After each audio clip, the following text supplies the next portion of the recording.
welcome back to our Tutor channel. Today we shall discuss about versatile nature of carbon. आपको यह तो पता ही होगा कि कार्बन किसी दूसरे एलिमेंट के साथ मिलके 10 मिलियन के near about carbon compound create करता है और टोटल 118 एलिमेंट होते हैं। उसमें से आप कार्बन को साइड में रख दे 117 एलिमेंट को कहे कि आप कंपाउंड क्रिएट करो तो वो भी कार्बन की बराबरी नहीं कर पाएंगे।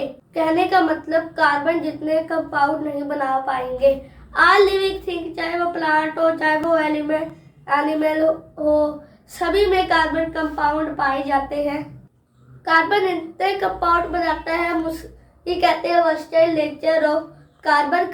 वर्सटाइल नेचर ऑफ कार्बन की दो प्रॉपर्टीज होती है, एक होती है कैटानेशन, एक होती है टेट्रावलेंसी। कैटानेशन की डेफिनेशन है the self linking of an atom of an element to form chains and rings.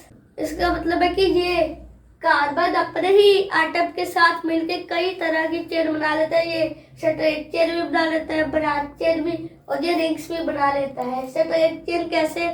एक कार्बन के साथ 2 कार्बन, ये 3 कार्बन की स्ट्रेट चेन है, ये 6 कार्बन की स्ट्रेट चेन। अगर ब्रांचेस की बात करते हैं, ये देखिए, ये ऊपर स्ट्रेट चेन 3 कार्बन के नीचे 1 कार्बन आ गया, ये 6 कार्बन की स्ट्रेट चेन, साइड पे कार्बन आ सकते हैं, इसका नीचे आया हूँ। अब हम रिंग्स की बात करते। रिंग्स एक एटम से नहीं बन सकती, 2 से नहीं, कम से कम 3 एटम से बनती है।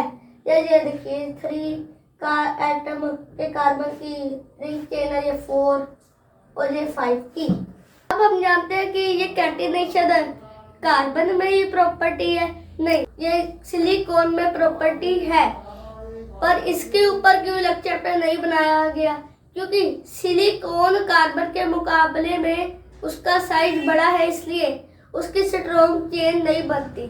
उसकी चेन बनती भी है तो कुछ टाइम बाद ब्रेक हो जाती है। कार्बन का साइज स्मॉल है, इसलिए वो लंबी लंबी चेन क्रिएट कर लेता है और वह स्ट्रॉन्ग कोवलेंट बॉन्ड बनाता है। अब हम अपने सेकंड प्रॉपर्टी टेट्रावलेंसी की बात करते हैं। टेट्रा मीन होता है 4, वैलेंसी का मीन तो आपको पता ही है। अब कार्बन के आउटर मोस्ट शेल में 4 इलेक्ट्रॉन होते हैं, उसको कंप्लीटली फिल्ड होने के लिए 4 इलेक्ट्रॉन चाहिए होते हैं, या वो 4 इलेक्ट्रॉन लूज करे। वो लूज भी नहीं कर सकता, गेन भी नहीं कर सकता। ये लूज और गेन क्यों नहीं कर सकता, इसके बारे में मैंने पहले से ही वीडियो बनाई हुई है, उसका लिंक आपको आई बटन या डिस्क्रिप्शन में मिल जाएगा। असली आप उसे क्या करना पड़ता है, ये शेयरिंग करता है, मतलब ये कोवलेंट बॉन्ड बनाता है, ये 4 कोवलेंट बॉन्ड बनाता है। अब हम जानते हैं कि ये किस किस से साथ कोवलेंट बॉन्ड बनाता है। ये हाइड्रोजन के साथ, ऑक्सीजन के साथ, नाइट्रोजन, सल्फर, क्लोरीन के साथ, ये और भी कई एलिमेंट के साथ बॉन्ड बनाता है। अब it is capable of bonding with 4 other atom. ये सिंगल बॉन्ड भी बनाता है, डबल बॉन्ड भी बनाता है और ये ट्रिपल बॉन्ड भी बनाता है। ये था हमारा topic versatile nature of carbon compound पर। तो थैंक्स फॉर वॉचिंग।